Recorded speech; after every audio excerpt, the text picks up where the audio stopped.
Hello, fellow rock tumblers. Check this out. This is a little pile of petrified wood. Central Texas petrified wood, that's right. I was out bike riding with Kendra today. We were on some trails, just having a good time, enjoying nature. She noticed some interesting rocks on the ground, some petrified wood, and thought, why don't we turn this into a pedaling for petrified wood ride? And I said, that sounds good to me. You know how much I like rocks. So we got these. I think half of those are hers, half are mine.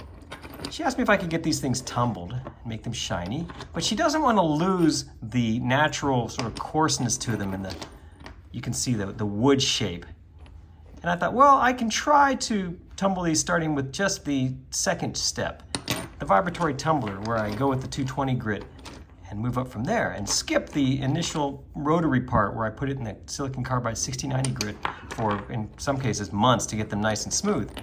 And let's just see how shiny they will become. So let me do that. Let me get these in the vibratory tumbler and start on the 220 grit, skipping over the initial rotary phase with the 6090, and then we'll move on from there and see how shiny we can get these pieces of Central Texas petrified wood.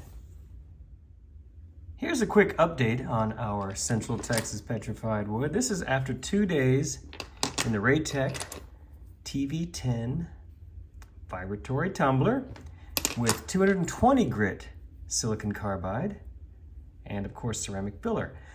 I think the shape looks good. I didn't really change it very much. There's a little bit of rounding you can just make out on the edges. This one was already fairly round to start with, but I can tell you that they do feel a lot smoother. So I think they will take a better polish. It looks though like I have accomplished the mission of not changing the shape very much. And of course the next couple of steps won't change them at all. I'm going to move on to the 600 grit and then the 1500 grit. Finally, the aluminum oxide polish. So I will update this video once these are finally finished with the polish stage. The polishing is all finished. What do you think? Did we succeed in polishing this petrified wood without changing its shape very much? I think so.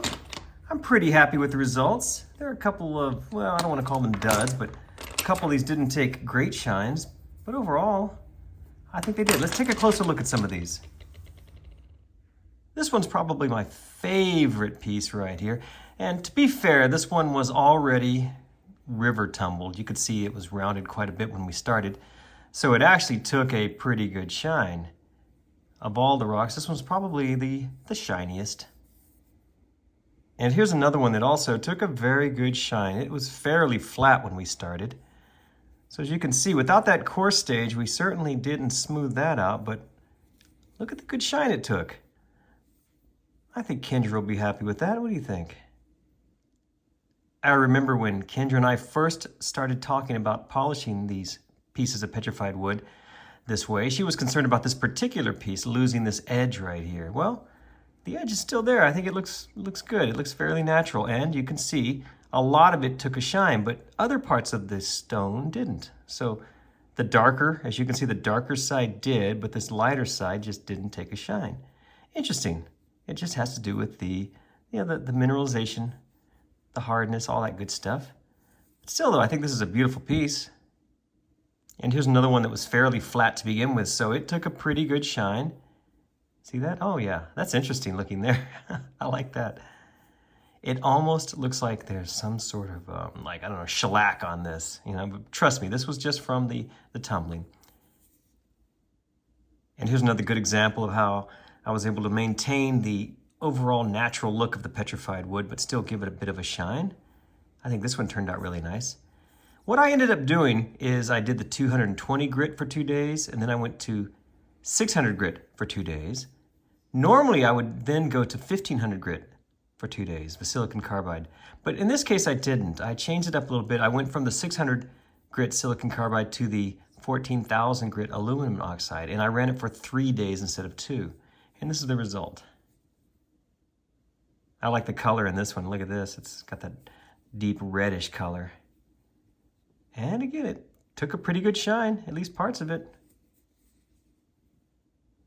Now here's one that did not take a very good shine. You can see just parts of it have a reflection, which in and of itself is kind of interesting, actually. You see just little parts of it. The rest of it was just too soft. or whatever the mineralization is, it just didn't take a shine. So you see how just little areas of it took a shine. I think that's actually quite interesting. It went through the exact same polishing as all the other ones, and that's all that shined on it. And here's another one with a ledge on it. So we kept the ledge, as you can see, and got a decent shine. In parts, anyway. Still, we have those light colored soft areas that didn't take a shine. I think this might be palm wood right here. This is what palm wood looks like polished when you don't smooth it out with the coarse stage. But you can see all those tiny fibrous sections there, which is normally associated with the palm wood. So I think that's what this is. And here's another good example of a rock that just did not take much of a shine except in a couple of very small spots.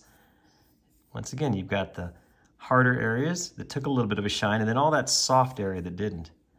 Still, though, I think an interesting contrast. This one's really cool looking. It has that very sort of craggly look to it, like Kendra was hoping we would maintain, yet it got a little bit of a polish. Check it out. I like that. That's pretty cool. This little dark piece took a great shine. Check this out. I know it's kind of hard to tell with it being so rough, but it really does have a good reflection on it. I really like this little staggered piece right here. You see, it's just got like a little staircase look to it there. And also there. Good shine. I think this one turned out really nice as well. Maintaining the natural shape and still getting a shine on it. And here's another one that took a really good shine. Look at this one. This was pretty smooth to start with, obviously, so it had a lot more area to get polished. That's why it looks so shiny like that. Very nice. This one almost looks like it went through the coarse stage, but it didn't. I like this one quite a bit. It has a good shine on it. Still has all that natural look to it with all the little crevices and imperfections. I'm sure Kendra will be happy with this one. And another one that took a good shine, yet still retained all of its natural sort of, those little wavy lines and the edges, the corners, all that good stuff. Very nice. This one has a good amount of detail in it. Look at this. Cool piece of petrified wood. It ended up taking a really good shine. And here are just some of the little bitty pieces that we picked up. There are a lot of little pieces like this out there on the trails in Central Texas. Just little bitty pieces of petrified wood. And here are the rest of them. Pretty much like we looked at before. Most of them have the shiny areas on them and the rough areas and the not so polished areas. But overall, I think they turned out really good. Well, there you go. That is a modified way of polishing and tumbling these Central Texas pieces of petrified wood. We tumbled them and polished them in such a way where they retained their natural shape. I think Kendra is going to be happy with this batch. I look forward to giving these to her. Thank you so much for watching this little video. I do appreciate it. I hope you enjoyed it. Please be sure and check my other videos for more like this. Thanks again.